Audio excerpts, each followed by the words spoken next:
উদাহরণ, যে কোনো ফ্যামিলির মধ্যে তিনজন ছেলে সন্তান, চারজন ছেলে সন্তান বলা হয়, তিন কিংবা তো চারজন ছেলে সন্তান থাকা সত্ত্বেও বাবার ধারণা থাকে আমার একজন ছেলে মাদ্রাসাতে কোন ফ্যামিলির থাকার, কোন ফ্যামিলির তিনজন চারজন দুইজন ছেলে সন্তান, এক একজন সন্তান দ্বীনে ইসলামের জন্য, ইলমের হেফাজতের জন্য সন্তান মাদ্রাসা দিতে চাই না। এটা আমরা ফ্যামিলি আছে না, দুই সন্তান না একজন বানাই দিব ইঞ্জিনিয়ার বলা ধারণা থাকতে পারে, একজন বানাই দিব বড় প্রফেসর, এবার তো একজন বানাই ড্রাইভার আর একজন দিলাইব প্রবাসী, এরকম ধারণা থাকে। এই মাদ্রাসার নামে দেওয়ার কোন চিন্তা ধারণা নেই, এটা কেবল থাকে মানে এই নিম্নে দাম দেওয়া হয়।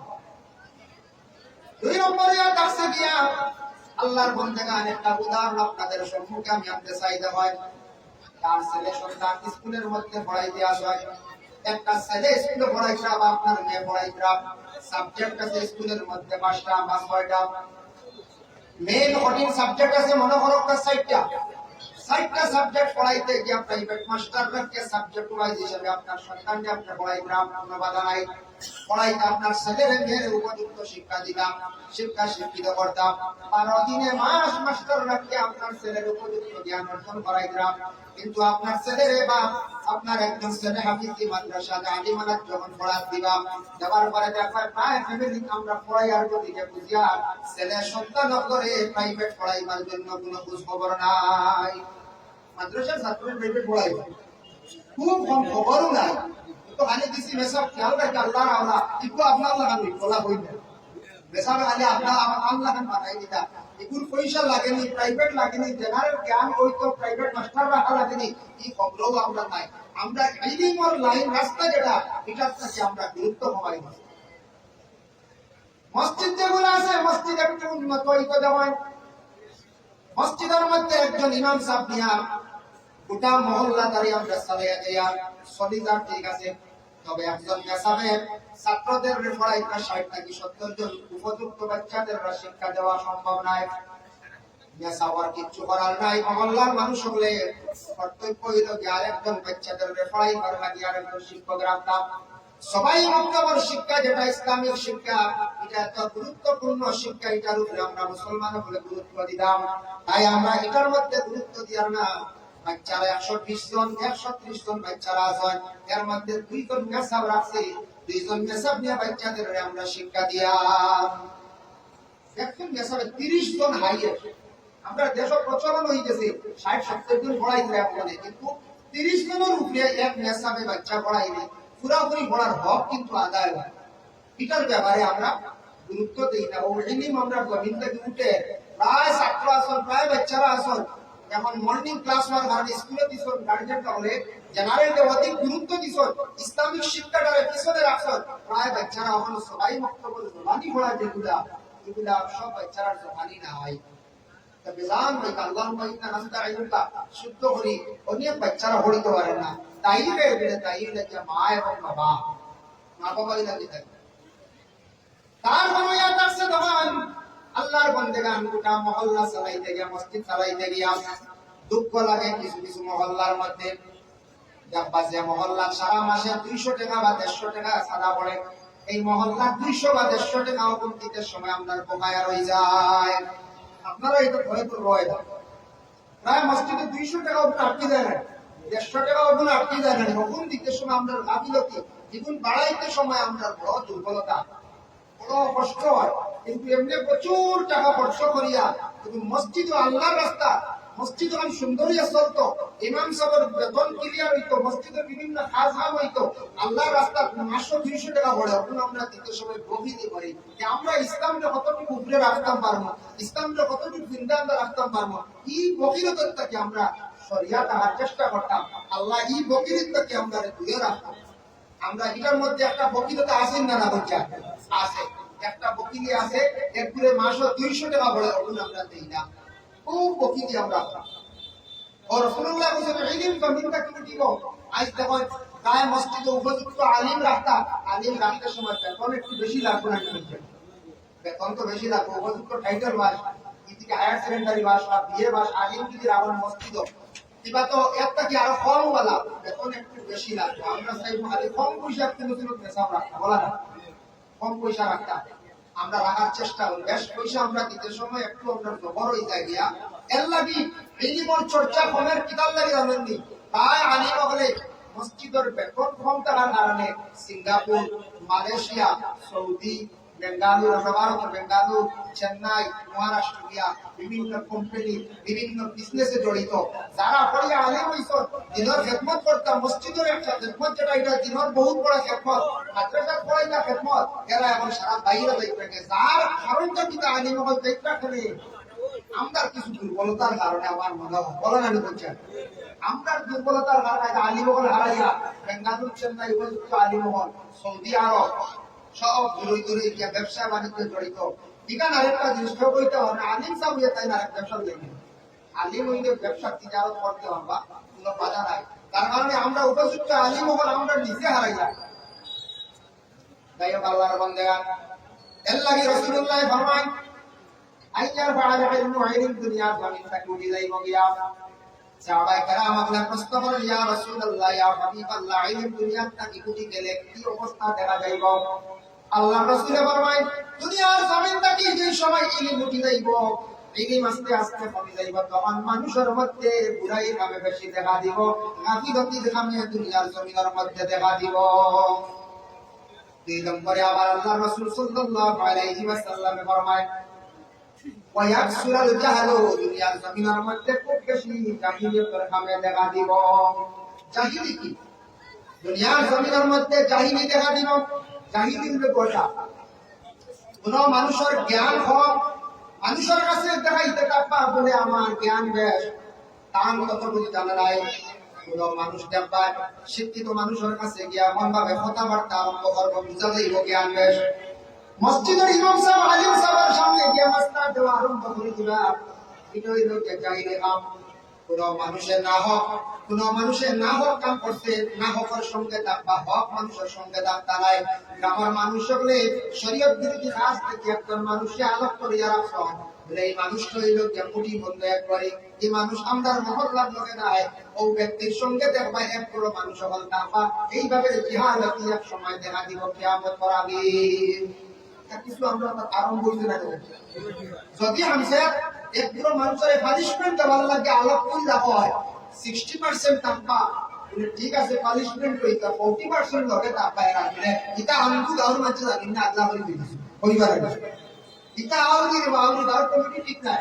বেসা ব্যবসা রাইছেন এই ঠিক নাই আউলি কিটা মাতিও গাওর বেনাবি আল্লাহ বলি দিছে না হওয়ার পথে টাকা খবর পথে মানুষ দিনে দিনে কমে যাইবা। এটা হইল কি রাসূলুল্লাহ বলেছেন ওয়ায়াকসুরাল জাহলু জাহিলিয়তের যুগ দেখা দিব এই এমন মানে কি হালতি দেখা দিব দুনিয়ার জমিনের মধ্যে। তারপরে রাসূলুল্লাহ ফরমায় ওয়ায়াকসুরাল জিনা জিনার প্রভাব খুব বেশি দেখা দিব দুনিয়ার জমিনের মধ্যে ফাঁসা খুব বেশি দেখা দিব। রাসূলুল্লাহ সাল্লাল্লাহু আলাইহি ওয়াসাল্লাম ফরমায় দুনিয়ার জমিনের মধ্যে ওই সময়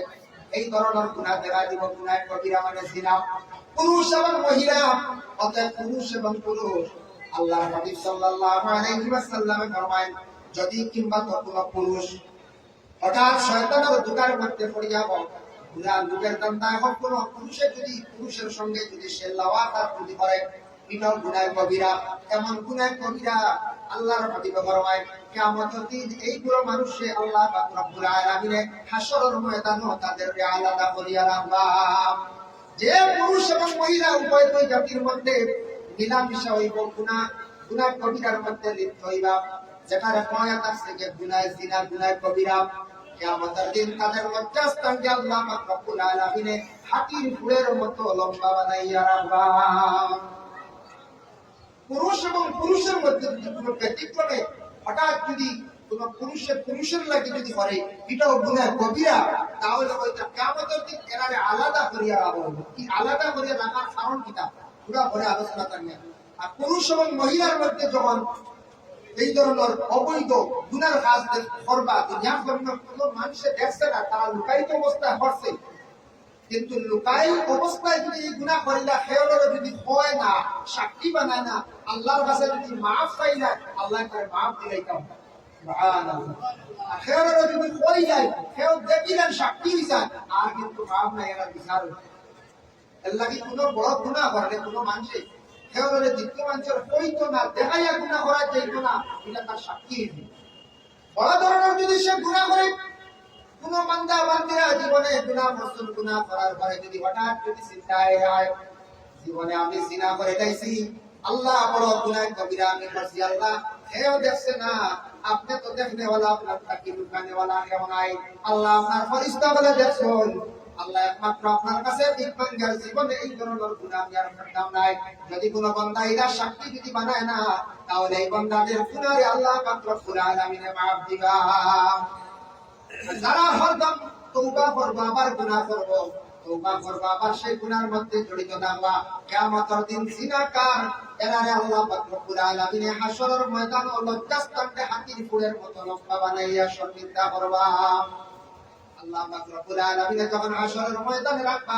অসংখ্য বান্দা বান্দি হলে দেখা প্রশ্ন করবা আল্লাহ এরা দুনিয়ার জমিনে দেখলাম আজকে এরা এত লম্বা লজ্জাস্থান তার কারণটা কি তার আল্লাহ তখন আল্লাহ পাক রব্বুল আলামিন কইবা দুনিয়ার জমিনে বড় বড় গুনাহ কষ্ট তারা লুকাইয়া তারা কিন্তু লুকাইয়া গুনাহ কষ্ট আজকে আমি হাশরের ময়দান হাশরের সামনে বসাইয়া রাখলাম জমিনে এই ধরনের তারা গুনাহগার আসলাম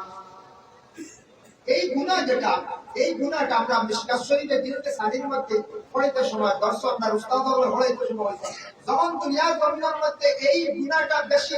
প্রচলিত হয়ে যায় জাহির হয়ে যায় জারি হয়ে যায় তখন ঘন ঘন ভূমিকম্প দিয়া থাকে দুনিয়া এখন তো ভূমিকম্প বাঁকা ঘন ঘন অন্যায় হয়ে যায় বছরে একবার দুইবার হয়ে যায় আগে আগে বহুত বছর পরে একবার ভূমিকম্প হইতো এখন ভূমিকম্প দেখা যায় বছরে কোনো বছর দুইবার হয়ে যায় রাসূলুল্লাহ ফরমায় যেই সময় এই গুনাহটা হইয়া থাকবো কিয়ামতের দিন হাশরের ময়দানে লক্ষ্য করিবা আর এই গুনাহটা যে এলাকার মধ্যে যে দেশের মধ্যে খুব বেশিরভাগ হইব এই সাইটে বেশিরভাগ ভূমিকম্প হইব বেশিরভাগ ভূমিকম্প হইব এর লাগি ওয়াকসুরা সিনা এখন এই গুনাহটা হেনে হয় বেশিরভাগ ফাহশা কামটা কি ফাহশা মানে মানুষের প্রথম হায়া শরম যখন সত্য থেকে উঠে যায় হায়া হইল যে ঈমানের একটা হায়া হইল গিয়া ইমানের একটা মাত বুঝা যায় আমি যেটা মাতিয়া একটা সবাই দুরূদ পড়ো আল্লাহুম্মা সাল্লি আলা সাইয়্যিদিনা মাওলানা মুহাম্মদ ওয়া আলা আলি সাইয়্যিদিনা মাওলানা মুহাম্মদ আল্লাহুম্মা সাল্লি আলা সাইয়্যিদিনা মাওলানা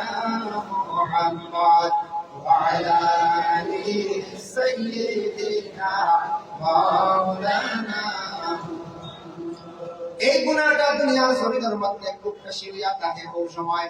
যখন মানুষের কাছ থেকে হায়া শরম একবারে উঠে যায় শরম ঈমানের একটা অঙ্গ বলে হায়া ও শুরবাতুল মিনাল ঈমান ঈমান হায়া হলো যে ঈমানের একটা শাখ একটা ডাল শরম প্রত্যেকের মধ্যে থাকতো বর্তমান সময়ে শরম কিছু সংখ্যক জায়গায় দেখা যায় শরমটা উঠে গেছে গিয়া আল্লাহর বান্দাগণ নবী ইসলামী 1000 বছর আগে ঘোষণা দিয়া গেছে এখন এক যুগ আসবে এমন এক সময় আসবে সেই সময় মানুষের কাছ থেকে শরম উঠে যাইব গিয়া আগে আগে আমরা দেখছি ছোটবেলা বাতিজা চাচার কাছে গিয়া কোনো সময় আড্ডা দিছে না বাতিজা চাচারে দেখলে সরিয়া গেছে এক জায়গায় দাঁড়াইছে না ওলা মানছে বাতিজা চাচারে আগে আগে মানামানির সিগরটা খুব বেশি আর গাছ বইতে না বলতে মুরব্বী যারা বইতে পারতো বাকি যায় চাষা খুব বেশি মানছে মহল্লার মানছে ইমামদের খুব বেশি মানছে স্কুলের মাস্টারদের খুব বেশি মানছে হাজি সাহেব খবর পাইলে হাজি সাহেবদের খুব বেশি শ্রদ্ধা সম্মান করছে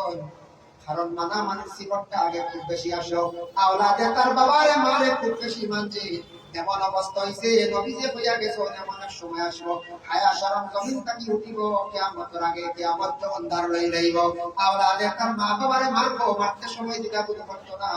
বাতিজা চাচারে কখনো পরোয়া করতো না চাচা সাধারণ নাই বাবা যদি মারা যান চাচা দায়িত্বশীল চাচা জিম্মাদার বিশেষ করে আগের জন্য বর্তমান যুগে হায়া শরম আমাদের কাছ থেকে কিছু উঠে গেছে গিয়া হায়া শরম কিছু উঠে গেছে আগে এক সময় আসলো কোন সন্তানের বিবাহের মার আরম্ভ হইলে সন্তানের শরম করছে এখন ডাইরেক্ট ছেলেরা মার লাগি করতে যায় ডাইরেক্ট ছেলে মাল লাগি গল্প করে, কোনো শরম নাই। কইবা জি না, মা বাবার লাগি তো আওলাদে মারতে পারবেন, জি না, একটু শরমের ব্যাপার। আওলাদে পছন্দ করিয়া বিবাহ করতে পারে, পছন্দ হইছে খবর পৌঁছাইতে পারে অন্যরে দিয়া, কিন্তু আওলাদে ডাইরেক্ট মা বাবার লাগি মাতে, শরম চকুর পর্দা উঠছিন না না বুঝা, অটোমেটিক চকুর পর্দা উঠে গেছে। যাহা করতে বর্তমান যুগে কিছু কিছু জায়গায় দেখা যায় কোন কোন ফ্যামিলি এত উন্নত হইতে হইতে গিয়া গামছা পরিধান করা আরম্ভ হয়। আমরা মুসলমান লুঙ্গি পরিধান করতাম, ভালো একটা জামা পরিধান করতাম, পায়জামা কিংবা আমরা লুঙ্গি। বর্তমান সময়ে দিলেও দেখা যায় কোন কোন জায়গায় শরম লাগে দেখতে গিয়া উপযুক্ত ছেলে হাফ প্যান্ট পরিধান করিয়া মার সামনে বাবার সামনে সে আটে। কিন্তু আল্লাহর বান্দাগান শরম সবার মধ্যে থাকতো, চকুর পর্দাও থাকতো। আমরা দেশের কিছু যুবক ছেলেরা আপন বলির সামনে হাফ প্যান্ট পরিধান করিয়া চললা, এরা যদি চলো জানিয়া রাখবা গুনাহগার হইবা। কারণ ভাই বলির সামনে তাই না পর্দা করার প্রয়োজন আছে, উপযুক্ত কোন ভাইয়ের সামনে তা না পর্দা করার বিধান আছে। ওই তখন উপযুক্ত দিব ভাইয়ের সামনে যারা, অন্যের সামনে যারা পর্দা হয়, ভাইয়ের সামনে একটা পর্দা রাখতা, উপযুক্ত বই নেওয়ার ঘরে বাইরের সামনে পর্দা রাখতা, বাইওয়ালা বদির সামনে পর্দা রাখতা। এখন বাই যদি আমার পর্দা রাখতে হয়, যদি প্যান্ট যদি হাফ প্যান্ট পরিধান করিয়া, বর্তমানে একটা শর্ট প্যান্ট বাড়াইছিল মর্তিও লাগাইয়া দেওয়া রাস্তায় আড়ি ব্রেক গুলো, আর খালি অপু আড়িবার ফেট খালি বিট লাগে বলা আছে না, যদি বেলাইল নজরিয়া হয় জ্বালাই দিব না বলছে। এক ঘটনা বল, এক পত্র লোক আসলাম, আল্লাহর বন্ধা আসলাম, আমার জীবিকা আসল বয়স্ক হয়ে গেছিল, বেটার সবুজ আল্লাহ কি বদ নজর দিয়েছিল, যেটার দেখে ওটা জ্বালাই না, যেটার দেখে ওটা জ্বালাই না, মানে ক্ষতি করি না।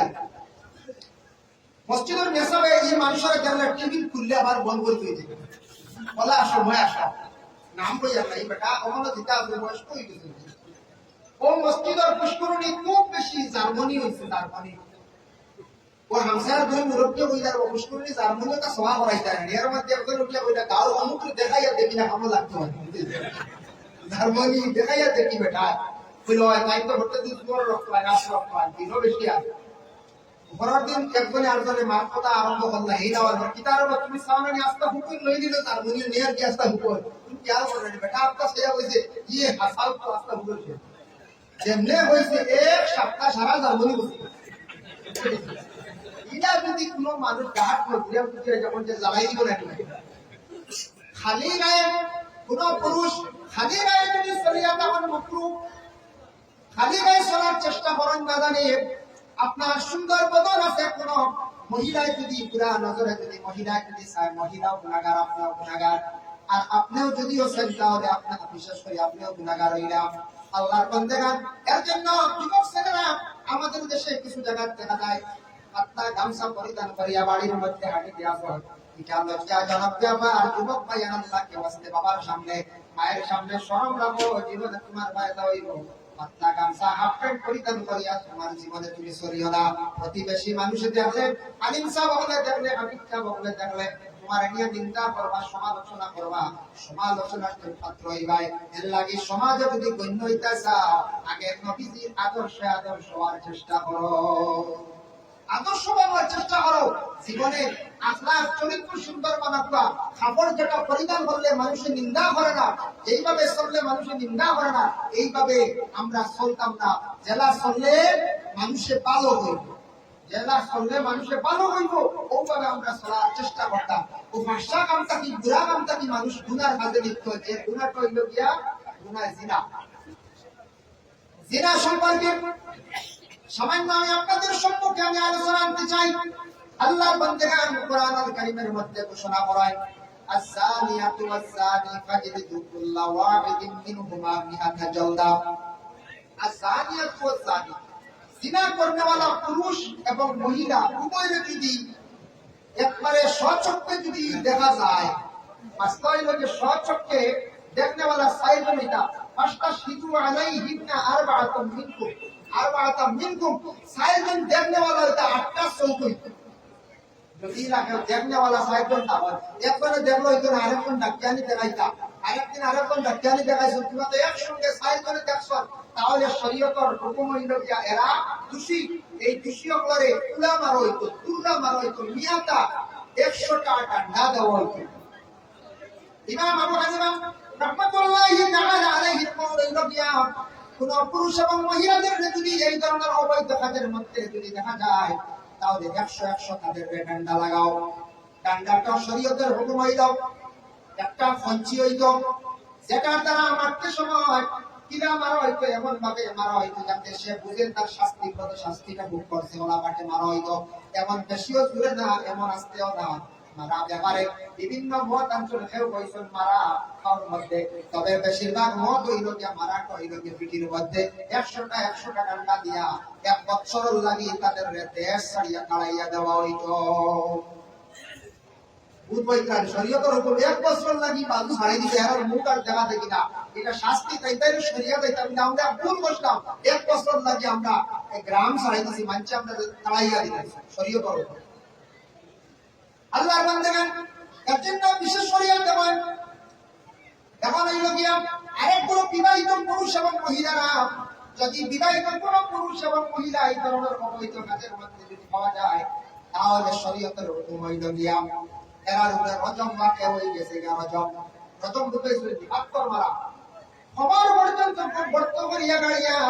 এরারে পাত্তর মারিয়া দুনিয়ার থাকি সালানি কত বড় মানে গুনাহগার অপরাধকারী ব্যক্তি, যার জন্য শরীয়তের হুকুম আমাদের ভারতবর্ষ গণতন্ত্র দেশ, সেই দেশের মধ্যে শরীয়তের সব বিধান কিন্তু চালানো যায় না। পুরা ডান্ডা দেওয়া যায় কিন্তু রজম পাত্তর মারিয়া মারা এই মাসলাটা যেটা আছে এটা আবার আমরা দেশ এটা হজ জারি করেন না কেন জানেন? গণতন্ত্র দেশ ভারতবর্ষ সেই দেশ, এই ভারতবর্ষের মধ্যে কিন্তু আমরা কোরআনের সব বিচার চালানো যায় না, কিন্তু কোরআনের হক বিচার সৌদি আরবের মধ্যে চলে না চলে। কাতলের বদলা কাতল, জিনা করছে ধরা করছে তারও কাতলের হুকুম দেওয়া হয়ে যায়, চুরি করছে তার হাত কাট হয়ে যায়, কোরআনের সঠিক বিচার হয় সেই সৌদি আরব। আমরা ভারতবর্ষ সেই গণতন্ত্র দেশের মধ্যে কোরআনের সব বিচার চালানো যায় না, তবে এর মধ্যে আল্লাহ হাজার কেয়াস দ্বারা কিছু মাসলা হলে আলিম হলে হজ জারি করা হয়, যেগুলো সঠিক আছে যেমন 100 টাকা এটা আবার জারি করা হয়। আইসলামী দেওয়ান 2-2.5 বছর 3 বছর পূর্বে ভারতবর্ষে নির্ভয়া কাণ্ডের 60 জনকে একই সঙ্গে মানে মৃত্যুদণ্ড দেওয়া হয়েছে। আপনারা নিশ্চয় সোশ্যাল মিডিয়াতে দেখছেন কিনা নাম দেখছেন। আল্লাহর বান্দাগণ এটা একটা আইন বানানো হয়েছে দিয়া কোন পুরুষ হলে যদি কোন মহিলাদের উপর যদি এইভাবে নির্যাতন চালাইয়া সেই মহিলারে যদি হত্যা করে দেয় তাহলে জানি এরারে আবার মৃত্যুদণ্ডের আদেশ দেওয়া হইব, ফাঁসি দেওয়া হইব। যদি নির্যাতন করে যদি হত্যা করে দেয় তাহলে মৃত্যুদণ্ডের আদেশ দেওয়া হইব ডাইরেক্ট, এরার ফাঁসিতে তুলে নিয়ে কারণ কিনা ভারতবর্ষে যে সাইলটন্ডে একই সঙ্গে ফাঁসি দেওয়া হয়েছিল এটা একটা আইন হয়ে গেছে যে যারা নির্যাতন করিয়া কোন মহিলার মৃত্যুদণ্ড মানে মারিলেই বা এরা মৃত্যুদণ্ডের আদেশ এটা আবার ফাইনাল, এটা একবারে ফাইনাল জানিয়ারা বা প্রায় জায়গার ভারতবর্ষে মৃত্যুদণ্ডের আদেশ বিভিন্ন কোর্টে দেওয়া থাকে তাই না বলতে দেওয়া থাকে। এর জন্য আল্লাহর বান্দাগণ রাসূলুল্লাহ সাল্লাল্লাহু আলাইহি ওয়াসাল্লামের জামানায় একজন মহিলা গুনাহ করছেন, গুনাহ করিয়া গুনাহ ছিল গুনাহ করি আল্লাহ রাসূলের কাছে গিয়ে বলি ইয়া রাসূলুল্লাহ আমি আপনার কাছে আইছি, আমার জীবনে আমি গুনাহ করে গেছি, গুনাহ করেছিলাম। নবীজি মুখ ঘুরাই রাইছেন, মহিলা আবার টাইম পাশে গিয়ে বলি ইয়া রাসূলুল্লাহ আমি গুনাহ করে গেছি, যে গুনাহটা গুনাহ কবিরা আমি জিনা করে আইছি, আপনি আমার একটা ফয়সালা দেন কিভাবে গুনাহটা মাফ হয়। আবার রাসূলুল্লাহ মাফ থেকে মুখ ঘুরাই দিলাম, আবার ডাইন থেকে গিয়ে মহিলা কয় আবার এইভাবে 3 বার রাসূলুল্লাহ মুখ ঘুরাইছে। পরবর্তীতে বলে ইয়া রাসূলুল্লাহ আপনি খালি মুখ ঘুরাইলেন তার কারণটা কি বুঝলাম না। আল্লাহ রাসূল ফরমায় মা গো তোমার এই কথা শুনি আমি বড় চিন্তা করিয়া আচ্ছা তুমি যে গুনাহ করছো তার প্রমাণটা কি দেওয়া যায়? বলে ইয়া রাসূলুল্লাহ প্রমাণ হইলো আমার পেটের মধ্যে এমন বাচ্চা, আমি যে গুনাহ করলাম গুনাহের কারণে আমার পেটে বর্তমানে বাচ্চা আছে, আমি গর্ভধারিণী মহিলা হয়ে গেছি, আমি ভুল করে ফেলেছি, এই গুনাহটা কিভাবে মাফ করব আপনি আমার একটা সংশোধন করিয়া দিন। রাসূলুল্লাহর কাছে কাতরের বেশে সেই মহিলা আসিয়া আরজ করছে, নবীজি বলে যাও তুমি বাড়ি গিয়া তোমার বাচ্চা যখন জন্ম হইব তখন তোমার আমি ফয়সালা দিব। ঘুরিয়া গেল কি মহিলা, বাচ্চা জন্ম হওয়ার পরে আবার আইল আল্লাহ রাসূলের কাছে ইয়া রাসূলুল্লাহ আমার সন্তান জন্ম হয়ে গেছে, এখন আপনি আমার ইনসারটা করে রাখবা ফয়সালা কিনা। নবীজি ফরমায় না যাও পুরা 2 বছর বাচ্চারে তুলে নিয়ে দুধ পান করাইব, এর বাদে যদি বাচ্চা বড় হইব তোমার ফয়সালা আমি বিচারও রায় দিব। মহিলা আবার ঘুরিয়া গেল, প্রথমে গেল বাচ্চার কারণে দ্বিতীয়বার গেছেন দুধ খাওয়াইবার আর। আমরা দেশে নতুন একটা সিস্টেম আরম্ভ হয়েছে, জানি না খবরে প্রকাশ কিছু শুনছি, আমার কাছে খবর আসছে বাবা, দুঃখজনক ব্যাপার। কিছু কিছু মহিলা বলে শরীরের ফিটনেস ঠিক রাখার লাগিয়া সন্তান